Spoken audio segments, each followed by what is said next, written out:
Got my cologne. You know how that works. Just, I'm feeling good that night. I spoon between these two Australian men who know each other. She took it, and she looked at me, and she went in to give me a kiss, and I fucking bolted. I panicked. I don't know what the hell to do with that. And like Leah pushing me against the brick pillar and going, "Who is it? Who's your girlfriend?" And I was like, "It's you, okay?" Imagine if Scarface wasn't about a drug dealer, but it was about a surgeon. That was my dad, right? He'd be like, "Say hello to my little friend." Scalpel. Night gowns. What do you call those? Whatever they are. Evening gowns, thank you. And they are gorgeous. And I am a super friendly guy. And like, I barely like my tongue in my own mouth. Why do I want to put it in somebody else's mouth? Sometimes they have a partner and the partner comes in and chops their head off. And that's what this breakup was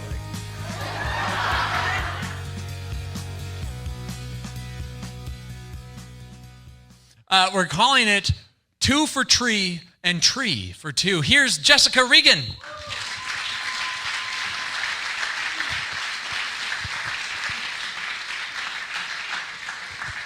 So I chose to retell the first story I ever told at Madison Storyslam 4 years ago because I'm told it's classic Jessica. Apparently this is the thing that people remember about me. But also because I'm hopelessly nostalgic, so as we are here celebrating 5 years, it only made sense for me to think back to who I was when I first joined this community and how I've changed and maybe even how I haven't. But the story takes place 5 years ago when I was really grieving hard over the loss of an important friendship. Of course, now looking back, I look at my sad self and I'm like, "Oh, Jessica, you dummy." But in the moment, it was really devastating. It was one of those times where I had to really check in with myself and think about who I was and what made me happy and what I liked, independent of my relationships with other people and their influences. And so I pulled up the Notes app on my phone and I literally made a list of stuff that makes me happy. Just for fun, I included a bonus list of stuff I find to be beautiful. And one of the items on that list really lingered with me for a long time, and I couldn't really explain why. But I had written a solitary tree standing alone in the middle of a field. Like, that image just brought me so much peace. And I decided I needed to find that. I thought about a photographer friend who I remembered had posted some photos from an engagement photo shoot with a couple underneath a tree such as this. And it was, I thought I remembered seeing that the caption said it was near Oregon, Wisconsin. And so I reached out to this photographer and I asked her what she remembered about that tree. She didn't know what I was talking about, but that's fine. I thought I would just Google it. So I went to Google with all sorts of keyword search terms like big, tree, open, field, Oregon, Wisconsin. Believe it or not, I did not find what I was looking for despite my Google search. I found something even better.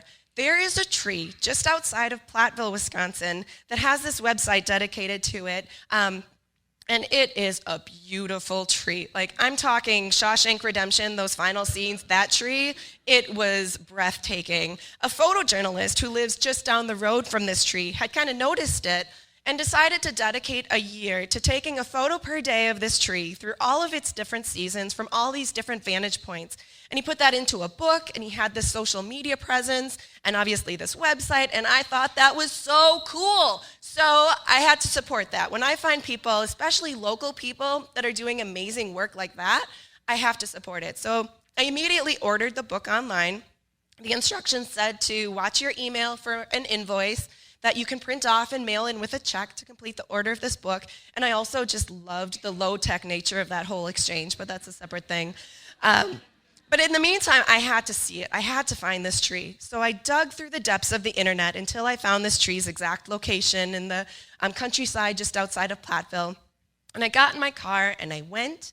And when I drove up, it was exactly everything that I hoped it would be from the pictures that I saw online. I'm starting to hear that kind of sounds like a blind date sort of thing, but really it was just everything that I hoped it would be. It was clearly on private property, and since I'm a rule follower, I just stayed by my car on the side of this backcountry road, and I overlooked this valley, and I saw this tree off in the distance, and I just kind of soaked it all in. And I declared it my happy place, I took a picture, and I got back in my car and went home, and that was enough. That's what I wanted.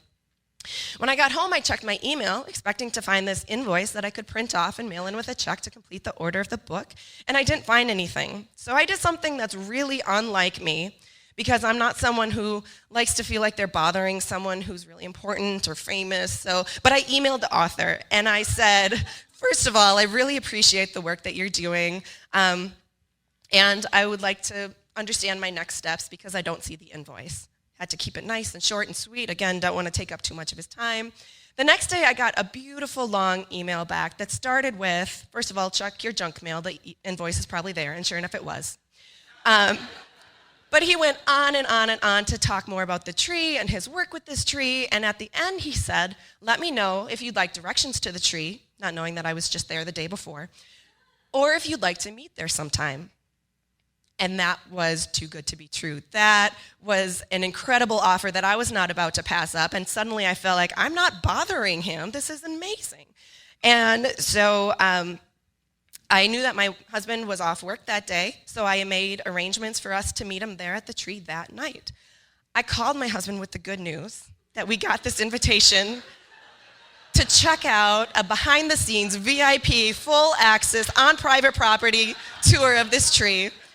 And that didn't surprise him at all that I was calling with that sort of news. But he was having a bad day, and I mean a really bad day. One of those bad days where you just got to feel those feelings and sit with that.